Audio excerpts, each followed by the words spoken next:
Akuntansi biaya. Apa itu akuntansi biaya?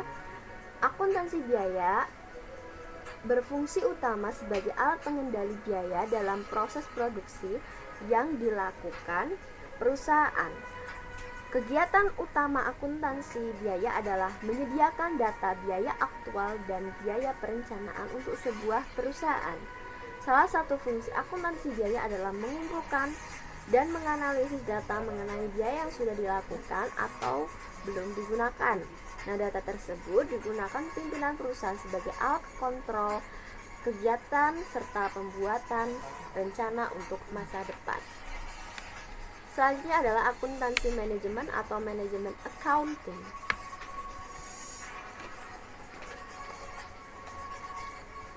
Manajemen accounting, bidang akuntansi ini berfungsi menyediakan data dan informasi dari pengambilan keputusan manajemen untuk operasional harian dan perencanaan operasi pada masa depan.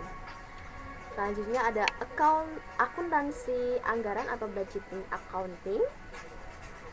Itu adalah akuntansi anggaran berkaitan dengan penyusunan rencana keuangan perusahaan yang diukur dalam satuan unit moneter untuk jangka waktu tertentu.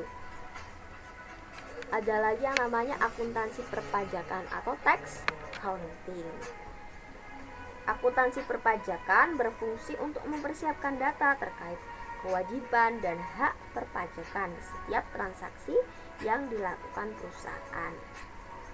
Untuk tujuan pelaporan pajak, konsep tentang transaksi kejadian keuangan, metode pengukuran dan pengakuan, dan cara pelaporan harus mengacu pada undang-undang perpajakan yang berlaku. Selanjutnya ada akuntansi sektor publik. Bidang akuntansi ini memfokuskan pada pencatatan dan pelaporan transaksi dari organisasi pemerintah dan organisasi non-profit lain. Non-profit itu maksudnya adalah organisasi yang didirikan dengan tujuan bukan untuk menghasilkan laba usaha atau yang biasa disebut sebagai nirlaba. Fungsi akuntansi sektor publik itu lebih menekankan pada akuntabilitas pengelolaan kekayaan negara. Jadi ini kalau akuntansi sektor publik itu biasanya untuk yang organisasi masyarakat.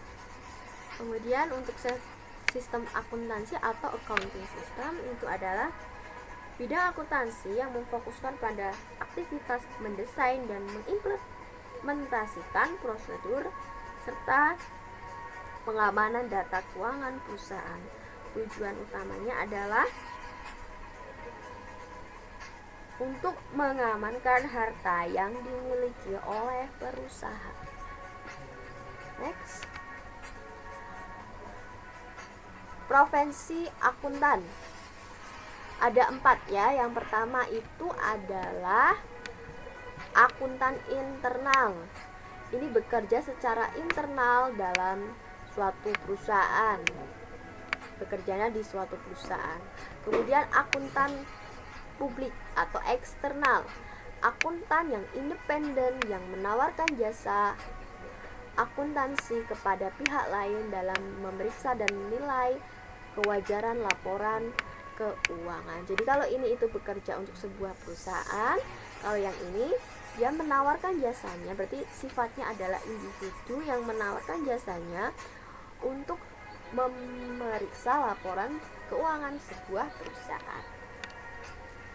Kemudian ada lagi yang namanya akuntan pendidik, bertugas untuk mempersiapkan, membimbing, dan melatih peserta didik agar menjadi akuntan profesional.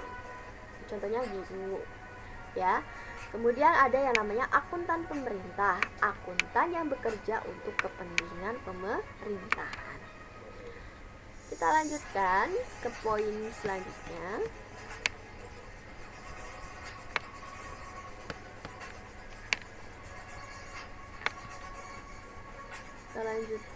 Selanjutnya itu adalah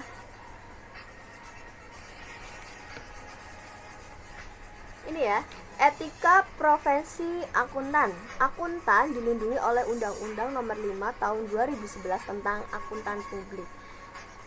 Yang pertama, seorang akuntan itu harus memiliki yang namanya integritas. Apa itu integritas? Jadi integritas adalah setiap akuntan harus selalu mempertahankan nama baik profesi dan menjunjung tinggi aturan etika profesi serta hukum negara dalam melaksanakan pekerjaannya.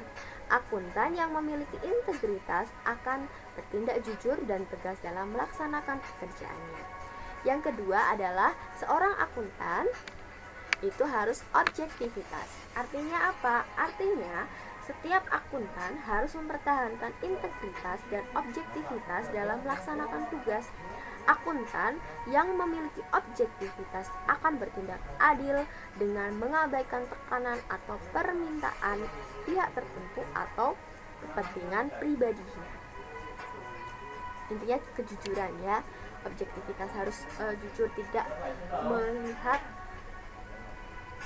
kepentingan orang lain atau kepentingan pribadinya. Kemudian kompetensi dan kehati-hatian profesional. Setiap akuntan harus melaksanakan jasa profesionalnya dengan hati-hati, kompeten, dan tekun. Akuntan juga harus mempertahankan pengetahuan dan keterampilan. Akuntan memastikan pemakai jasa akuntansi memperoleh manfaat sesuai peraturan yang berlaku. Oleh karena itu, akuntan harus meningkatkan kecakapan profesionalnya dalam melaksanakan tugasnya.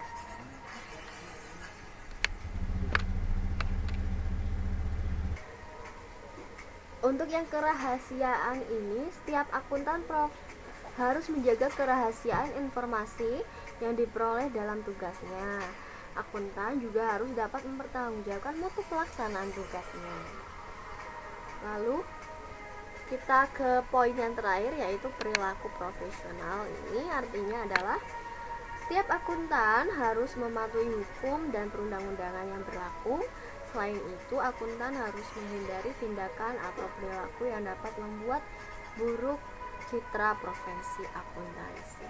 Jadi perilaku seorang akuntan ini harus profesional, ya, tidak boleh menyampur adukan kepentingan pribadi dengan kepentingan perusahaan atau kepentingan lainnya. Nah, cukup sekian dari saya. Ini satu bab saya sudah sampaikan. Apabila kalian ada pertanyaan, bisa kalian sampaikan melalui WhatsApp grup atau bisa untuk japri saya ya. Kemudian untuk pertemuan selanjutnya, insya Allah nanti akan ada kuis ya, akan ada kuis. Ini nanti saya hitung sebagai ulangan harian 1. Jadi kalian silahkan belajar terlebih dahulu, pelajari bab 1 ini dengan baik. Nanti setelah kita ulangan harian, kita akan membahas mengenai bab 2, yaitu akuntansi perusahaan jasa. Itu aja ya, sekian dari saya. Mohon maaf apabila ada kesalahan dalam penyampaian materi. Untuk yang masih kurang paham materi yang dijelaskan tadi, bisa menghubungi saya, nanti saya akan sampaikan lebih detail. Untuk poin-poin yang tidak ada di materi ini, nanti saya akan sampaikan melalui WA group. Demikian pembelajaran kita hari ini. Terima kasih. Wabillahi taufiq wal hidayah. Wassalamualaikum warahmatullahi wabarakatuh. Tetap semangat belajar, jaga kesehatan, dan tetap patuhi protokol kesehatan. Terima kasih.